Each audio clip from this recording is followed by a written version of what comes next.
mama now, hon.Jacky Okanya, and I serve the ANC party and I'm Sally of the body.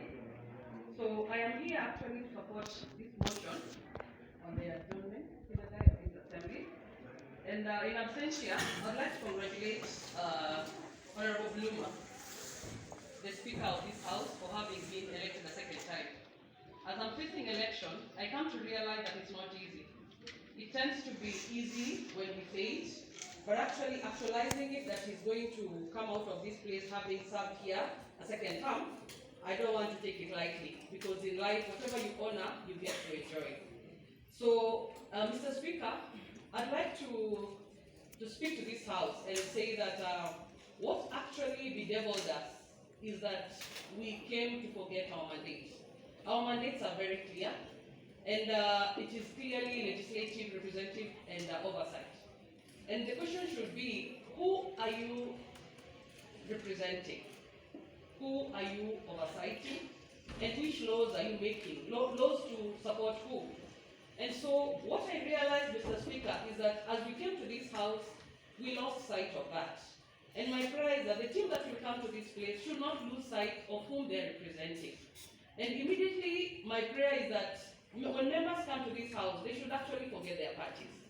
Because those are the main reasons why members suffered in this House. They traded their loyalty to their parties, they traded their minds to their parties and not exactly the people. And Mr. Speaker, I beg to say that, actually to the elected members, I would like to say that I was actually disappointed with you.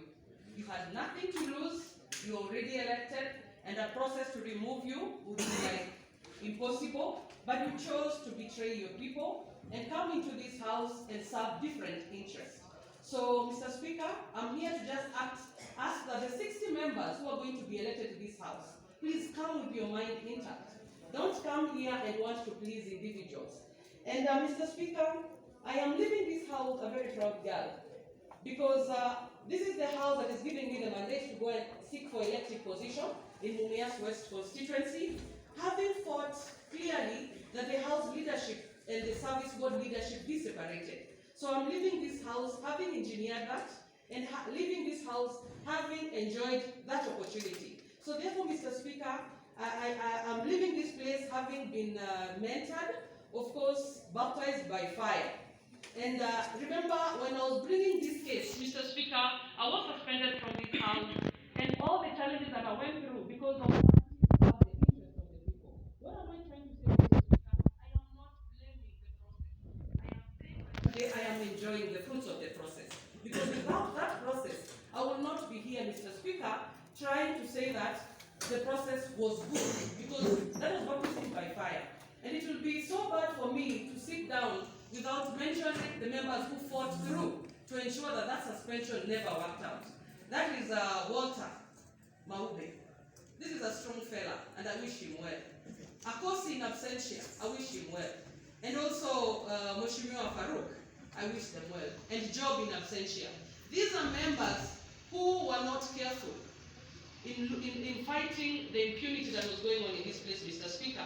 And therefore, as I mentioned them, I know these are members who knew that one person was paying the price for all of us, yet it was actually unfairly.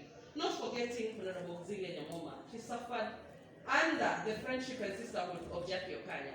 So, Mr. Speaker, I am here to say that members should come back to this House, knowing that their interest is for the people and not the executive. Mr. Speaker, I'll cite a case study of Honorable Malala, who's going to be our governor in the next 54 days.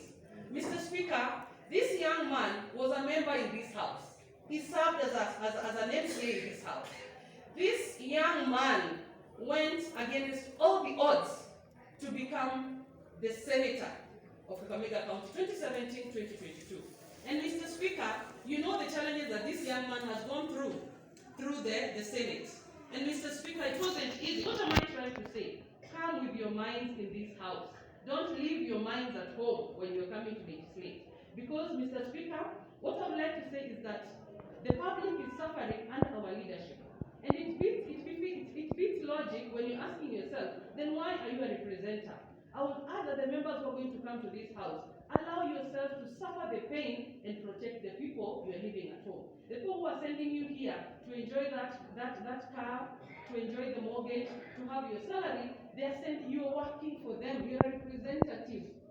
You're not the boss. And so my prayer is, as we come to this house, Mr. Speaker, I pray that even as if God gives you grace that you come back here as a speaker, I know you're coming back, please leave your interests aside and serve the people of Kakamega County who have elected you. And again, Mr. Speaker, I would like to say that members need to know that promotion does not come from east or west. Promotion comes from God. If God wants you elected, nothing can stop that. And so I pray that as I support this motion and as we are going home, let us go and look for these positions and plan to represent the people and not our interests. Thank you, Mr. Speaker. Thank you, Mr.